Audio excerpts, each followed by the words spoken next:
Azad Samaj party के राष्ट्रीय अध्यक्ष चंद्रशेखर आजाद ने कुज्जू पब्लिक हाई स्कूल के मैदान में आजाद समाज पार्टी के मांडू विधानसभा प्रत्याशी डॉक्टर नजीर अंसारी के पक्ष में सभा किया और विशाल जनसभा को संबोधित करते हुए उन्होंने मांडू की जनता से अपील किया और कहा कि मांडू विधानसभा से डॉक्टर नजीर अंसारी को भारी बहुमत से अपना समर्थन और आशीर्वाद देकर विधानसभा में पहुंचाएं ताकि डॉक्टर नजीर अंसारी आपकी आवाज को विधानसभा में बुलंद तरीके से उठाने का काम करे और आपके हक अधिकार की लेकर आपकी आवाज बन सके। स्कूलों में पढ़ाई नहीं है, सरकारी स्कूलों में पढ़ाई ना होने कारण गरीब का बच्चा अमीरों के बच्चों का मुकाबला नहीं कर पाएगा, तो फिर वो बिना पढ़े 400-500 रुपए की मजदूरी करेगा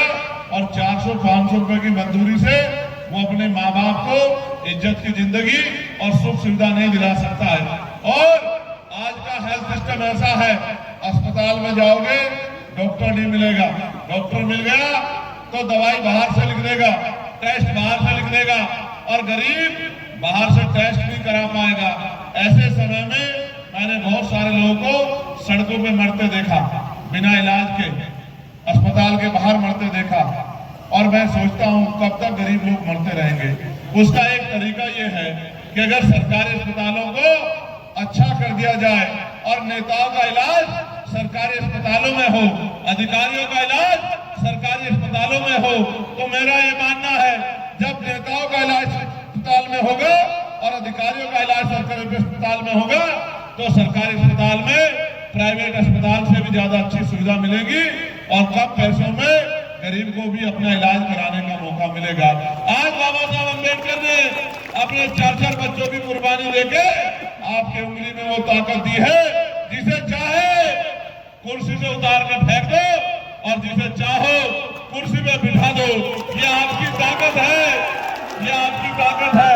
और फिर मेरी बात को सुन लो, अगर जीवन बदलना है, मेरी इस बात में पहरा दे देना, अगर जीवन बदलना है।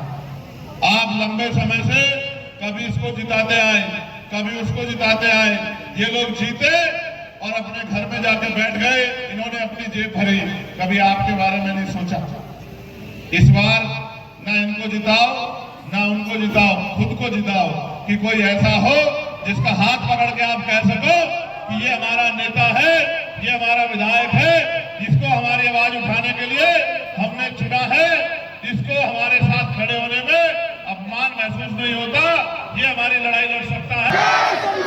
जय संविधान, जय झारखंड, जय झारखंड।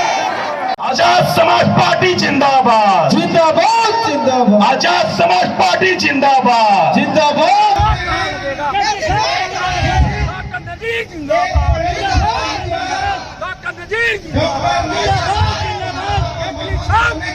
पहले आप सभी मीडिया बंधुओं को मेरा झारखंडी जोहार, जय भीम, जय संविधान, जय मूल निवासी। आज हमारे राष्ट्रीय अध्यक्ष आजाद समाज पार्टी के चंद्रशेखर साहब आए थे और लोगों को मांडू विधानसभा वासियों को संबोधित किया और उन्होंने बताया कि वोट संविधान के लिए दीजिए, अपने हक और अधिकार के लिए दीजिए, उन नेताओं को मत दीजिए जो आपका अपना है नहीं, जो आपके हक के लिए लड़ नहीं सकता। और भीमराव अम्बेडकर साहब के कुछ संदेशों को याद दिलाया जिसे लोग बहुत प्रभावित हुए हैं। काफी समय लगा उनको आगे आने में और लोग काफी इंतजार भी करते हैं। देखिए, एक साजिश है। आप जैसे ही जानते हैं कोई भी नया लीडर उभरता है तो एक पूरे राजनीति में एक गर्माहट शुरू हो जाती है और ये साजिश के तले हमें हेलीकॉप्टर की परमिशन नहीं दी गई। इससे पहले भी जो हजारीबाग में आने वाले थे वहाँ भी परमिशन नहीं दी गई। लेकिन मुश्किलें बहुत है, लेकिन हमें हिम्मत है, हमें संघर्ष करने की आदत है, सड़कों में उतरे हैं, इंशाल्लाह जीत भी हमारी। जिस तरह से जोश भरा उन्होंने, क्या यह बदलाव होगा या मांडू में?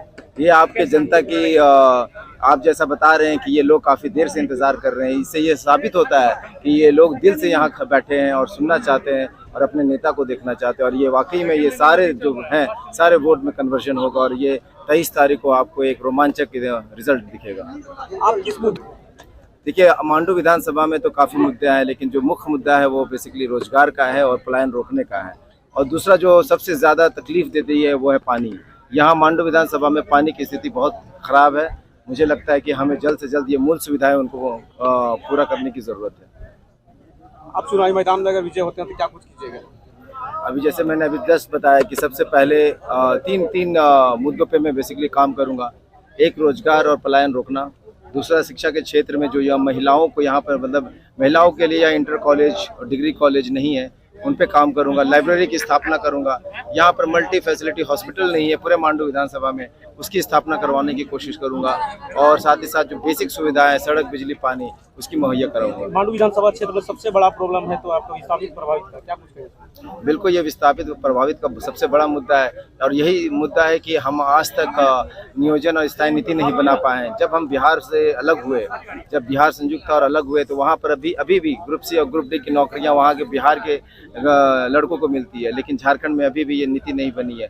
तो मैं सरकार में आने के बाद सबसे पहला जो प्रेशर रहेगा वो स्थानीय नीति और नियोजन नीति पे ही रहेगा। खनिज संपदा से परिपूर्ण है पूरा मांडू विधानसभा, फिर भी यहाँ अपने रोजगार को लेकर बता दें क्या नजरिया हुआ आने वाले समय में? वाकई आपने सही कहा कि मांडू विधानसभा जो है एक खनिज प्रधान विधानसभा है और ये बहुत अमीर है।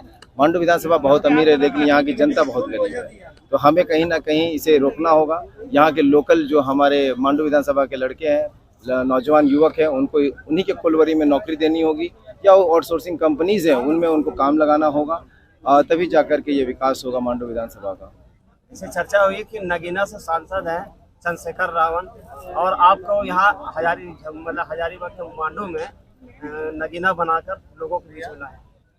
बिल्कुल, मैं उनका शुक्रगुजार हूँ, बहुत बहुत दिल से उनको धन्यवाद देता हूँ कि उन्होंने मुझे, बोलते हैं ना कि जोहरी कोई खबर रहती है सोना की, तो उन्होंने मुझे पहचाना और मुझे मेरी काबिलियत देख के मुझे ये टिकट दिया, उसके लिए मैं बहुत बहुत धन्यवाद करता हूँ उनका।